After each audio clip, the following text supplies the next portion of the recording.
Eu só queria um emprego, então fui a uma entrevista. Quando cheguei à mansão dos Winchester, achei que seria apenas mais uma casa luxuosa pra limpar, mas eu estava errada. Tudo começou nessa mansão.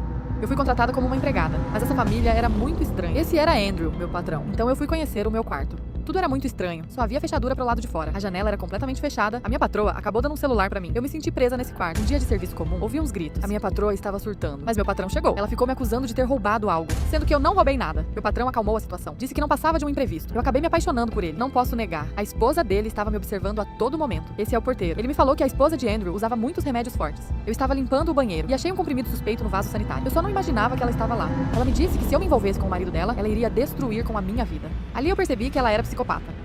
À noite fui fazer o jantar para a família de Andrew. Andrew começou a me ajudar e pediu desculpas pela sua esposa. Disse que ela sempre andava dopada tendo essas crises. Ele era tão elegante, tão homem. Eu não tirava os meus olhos dele. À noite eu fui assistir algum filme na sala de estar. Acabei tomando um susto. Andrew apareceu. Acabei dando um espaço para ele sentar. Ele falou que eu estava linda. Ele começou a falar que eu sou muito atraente. Eu fiquei sem jeito. Ele é muito lindo. No outro dia, descobri aonde ficavam os remédios da esposa de Andrew. Eles eram realmente muito fortes. Um certo dia, acordei de madrugada e ouvi uns gritos. E fui correndo ver o que era. Acabei me deparando com a esposa de Andrew, com uma faca suja de sangue. Mas Andrew apareceu e disse que estava tudo bem.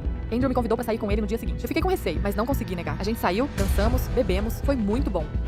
A esposa de Andrew rastreou o celular que havia me dado e acabou descobrindo tudo. Correndo falar para Andrew, disse que estava com medo de perder o serviço. Andrew me acalmou e disse que não iria deixar nada acontecer comigo. O clima esquentou e acabamos se beijando. No outro dia, logo cedo, ele comentou comigo que já estava pensando em se separar de sua esposa, justamente por causa de seus remédios, e que acabou se apaixonando por mim e gostaria de se casar comigo. Depois de Andrew terminar, Nina, a esposa de Andrew, comemora muito que se livrou desse relacionamento. Parece que ela nunca amou ele. Ela até queimou suas fotos. Ela era trancada em um quarto 24 horas, sendo que na verdade foi o que aconteceu comigo também. Ele me puniu me trancando e disse que só iria me liberar caso eu cortasse minha barriga com os cacos do prato. Eu acabei cedendo, mas com um plano em mente. Isso doeu muito, mas não tinha o que fazer. Eu esperei ele vir me ver, mas na primeira oportunidade, enfiei uma faca no pescoço dele e aproveitei esse tempo pra fugir. Consegui trancar ele e chamar a polícia.